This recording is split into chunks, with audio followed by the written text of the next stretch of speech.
वंजारी समाजाच्या वतीनं सोशल मीडियावरती एक पोस्ट व्हायरल होती आणि त्यामध्ये सांगितलं गेलं की मराठा समाजाच्या दुकानावरती वंजारी समाजाने जाऊ नये।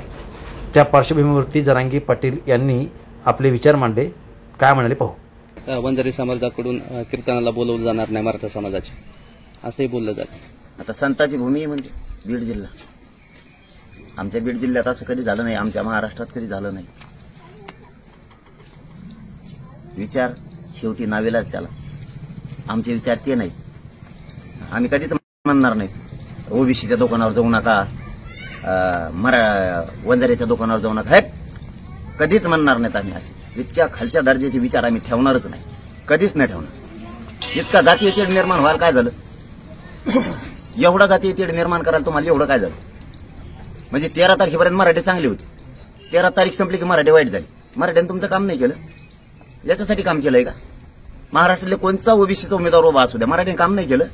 आणि ज्या मराठ्यांच्या आमदारानं कामं केलेत ओबीसीच्या उमेदवाराची, याच्यासाठी केले का मग त्यांनी कामं? तुमची जात मारावं म्हणून मराठा प्रश्न विचारणार आहे, लक्षात असू दे। मी आज सांगतोय मराठ्यांना, तुम्हाला जिथं जिथं महाराष्ट्रात ओबीसीचे उमेदवार आहेत तिथं तुम्ही ज्यांनी काम केलं तुम्हाला प्रश्न विचारणारे मराठी, आमच्या अंगावर घालायसाठी तुम्ही यांना मतं दिलेत का म्हणून विचारणारे 100%। मराठ्यांनो, तुम्हाला हात जोडून सांगतो, सगळ्यांनी शांत राहा। आपण फक्त बघायचं कोण कोण काय काय करतंय, महिनाभर करू द्या चुका, आपण शांत राहा। यांना जातीय तेढ निर्माण करायचं करू द्या, काय नाही त्या जातीय तेढात माझ्या काय नाही, ते थोडी हवा असते। या जातीय तेढातून आंदोलन मोडीत काढण्याचा प्रयत्न आहे का असं वाटतंय का? अरे आंदोलनाचे काय टप्पर आहे कोणाचे? आंदोलनाचा त्याचा काय संबंध आहे? आंदोलन हे हक्क आहे, संविधानाने दिलेला हक्क आहे। जगातला देशातला कोणीच टप्पर नाही आंदोलनाला मोडायची। हे विषयच वेगळे वेगळे, जातीय तेढ निर्माण करायचा नाद लागला असतो राजकीय स्वार्थापोटी। काय काय आंदोलनाचा काय समज आहे? हे लोकशाहीने दिलेला अधिकार आहे आणि आमच्या हक्कासाठी भांडतोय आम्ही। इथे हिंमत नाही आंदोलन म्हणते आणि त्या भानगडीत पडायचंच नाही। मग आम्ही शांत आहेत, आम्हाला शांत राहू दे।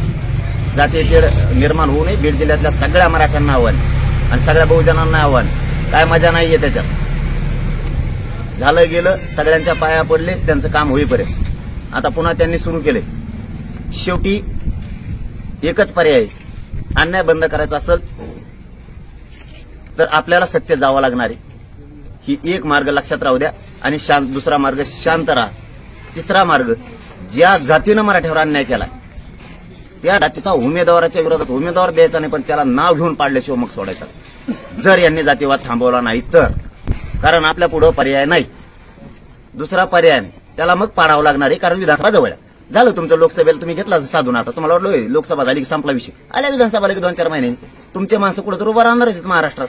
जी जात मराठ्यांच्या अंगावर येईल तो माणूस निवडून येऊ द्यायचा नाही। वेळ पडली तिथं मराठ्याचा एकही माणूस उभा राहू द्यायचा, पण त्याला पाडल्याशी सोडायचं, त्याला सत्य जाऊ द्यायचं नाही। कारण तो सत्तेत गेला का आपल्यावर अन्याय करतो नसता, त्याने हा जातीवाद थांबवावा। 4 जूनच्या उपोषणावर आपण थांबेल का? 100% करणार। माझ्या समाजाचा न्यायाचा विषय, सरकारनं आम्हाला शब्द दिलेला आहे। आज त्याला 5 महिने उलटून गेले की सगळ्या स्वारीची अंमलबजावणी करून। किती दिवस पाहिजे आणखी सरकारला? 5 महिने उलटून गेले, आणखी किती वेळ पाहिजे? आम्ही सरकारच्या शब्दाच्या पुढे गेलेलो नाही आणि प्रामाणिकपणानं सांगतो, ओबीसी मराठा वाद शांत झाला तर बरं होईल। आम्ही कधी आमच्याकडून जातीवाद आधी केलेला नाही। बीड जिल्ह्यातल्याही सगळ्या मराठ्यांनी शांत राहा, पुन्हा पुन्हा तेच आवाहन करतोय, महिनाभर शांत बघा।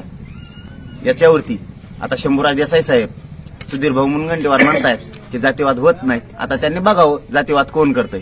अगोदर मी केलेला असेल तर मला दाखवून द्या, तुम्ही इथं केला, फक्त मला दाखवून द्या।